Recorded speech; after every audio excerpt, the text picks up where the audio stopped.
If you're a calisthenics beginner, or maybe you've just hit a plateau with calisthenics skills like front levers, dragon flags, chin-ups, dips, pike push-ups, or handstands, you might think that the only way to get better is to just keep practicing those same movements over and over. And while being specific is important, there's actually a smarter way to build the strength you need, especially if you're a beginner who doesn't yet have the working capacity or muscular endurance for calisthenics sessions filled with a high volume of hard skills, or you're an intermediate who is working on strengthening a specific weak link. The answer is weighted accessory exercises. In this video, I'm going to show you 7 accessories that will fast track your calisthenics progress. These exercises not only allow you to add more load to your training, but as you'll see, they also help you understand specific activations and the technique you need for the harder skills. Let's dive in. First up are dumbbell pec flies. These can be used to strengthen the pec activation needed to maintain your stability and tension at the bottom of a dip. When you're doing dips, the pecs are in a stretched position. To come out of your dip, your pecs need to adduct your shoulders. And what other movement strengthens the pecs in a stretched position and trains that function of adduction? Pec flies. So when you're doing these, focus on keeping the shoulders retracted and bend your arms as you fly the dumbbells out and down. This way you're able to get more of a stretch in the pecs. Move with a controlled tempo to build your understanding of the stretch and contraction, because remember, this is about building mind to muscle coordination, not just moving weight. So if you've got a shaky dip or your shoulders tend to collapse at the bottom of a dip, including your weighted ones, this is the accessory for you. Up next, we've got the straight arm raise. You might have seen a bunch of different variations of this done before, but I'm going to show you a technique that will train your straight arm strength, active overhead flexibility, and serrata strength, all critical elements of many calisthenics movements. What makes this different from a standard shoulder raise is that we are emphasizing end range scapular function at all angles. What does this mean? You're going to try to push the weight away from you at every angle. So at the bottom of the movement, you're going to depress your shoulders down as much as possible. As you move the weight upwards, you're going to try to protract and spread the shoulder blades apart as much as possible. Then as you raise your arms further up, you will try to elevate your shoulders as much as you can. Really think about squeezing your ears with your shoulder blades. Try to raise your arms as far back as possible while maintaining a hollow body position. In order to challenge your overhead mobility, really try to push your range of motion without flaring your rib cage or going into an anterior tilt. Make sure you're moving slow with this one so that you're able to explore your range of motion at all angles of the exercise. This one isn't about pushing a lot of volume or reps, it's really about building quality movement patterns. The more in touch you are with your different scap functions, the better your technique will be in a range of calisthenics exercises, from handstand pressing to planche work to lever variations. Alright, this next one might be one of my favorite accessories for chin-up strength. If you find it hard to do full range of motion chin-ups, or you still can't do chin-ups from a full dead hang,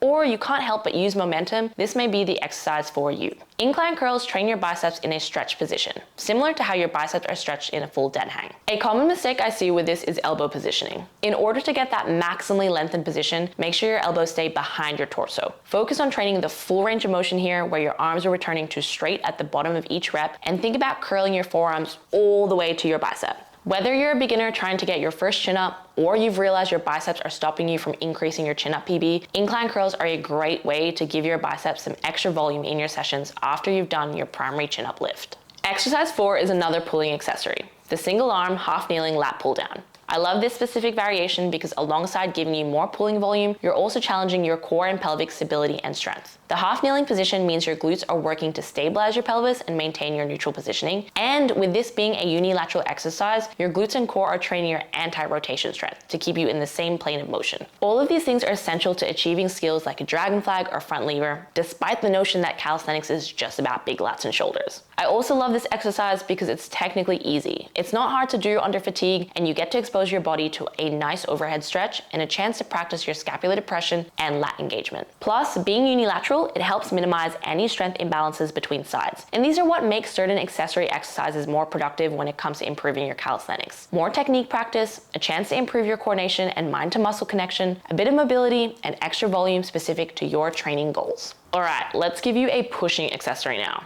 Cable tricep pushdowns are quite typical in bodybuilding, but they're also a really effective exercise for building lockout strength, which is super important for a strong dip. The top portion of a dip, or a push-up, requires full elbow extension, especially if you're competing in calisthenics competitions that have specific movement standards. You're going to need strong triceps to get to and to hold that lockout position. If you're weak here, you'll struggle to complete reps or hold basic support positions on rings, P-bars, or a straight bar. Your basic cues are to keep your elbows stable at your sides and focus on fully extending at the bottom. But I also like to add a little shoulder flexion at the top just to expose those triceps to a bit of a stretch. What can I say? I'm just a girl trying to get you to keep your mobility in there. Moving on to exercise 6, the straight arm lat pull down. Honestly, as someone who's worked so hard to get her full front lever, I'm clearly biased to pulling accessories. This is a staple for teaching that incredibly important activation pattern of shoulder depression. Something that has really helped me with refining my front lever technique is the cue of pushing the bar down towards your hips. And the straight arm lat pull down is great for practicing this activation. Again, these accessories are just giving you a technically easier way to practice harder calisthenic skills that you might not have the endurance or conditioning to do for a whole bunch of sets. If you're feeling your triceps in this, it means you need to practice the shoulder depression required to engage your lats. So make sure you're really pulling your shoulders down towards your hips, keeping your arms straight, and honing in on that mind to muscle connection with your lats. I also like to hinge forward in my setup for more of an overhead stretch and do a bit of hip extension because, as mentioned earlier, hip extension does play a key role in calisthenics movements like front levers and dragon flags. The final exercise is a semi-neutral grip seated dumbbell shoulder press. If you're struggling to increase reps for pike push-ups or you're looking to eventually build strength for handstand push-ups, this is the exercise for you. I like the semi-neutral grip because it's a bit more shoulder friendly than a fully pronated grip, and it mimics the arm angles that you'd use in a pike or handstand push-up. My recommendation for this is to include 2 to 3 sets in your training week to give your shoulders some extra pressing volume. Aim to keep your rib cage crunched down to your pelvis, not only for core engagement for this weighted lift, but also because it mimics the alignment you're trying to maintain in pike push-up variations. So there you have it, 7 accessory exercises that will help you build strength, understand proper activation patterns, and progress faster with your calisthenics training. The key here is that you don't have to rely only on bodyweight movements to build bodyweight strength, especially if you're someone who is not yet capable of doing a bunch of bodyweight progressions multiple times throughout the week with quality form. Using weighted accessories strategically allows you to train weaker muscles with intensity, build volume, and develop the technique you need for harder skills. Give these exercises a try and don't be shy with commenting any questions you have. Thanks for watching, and I'll see you in the next video.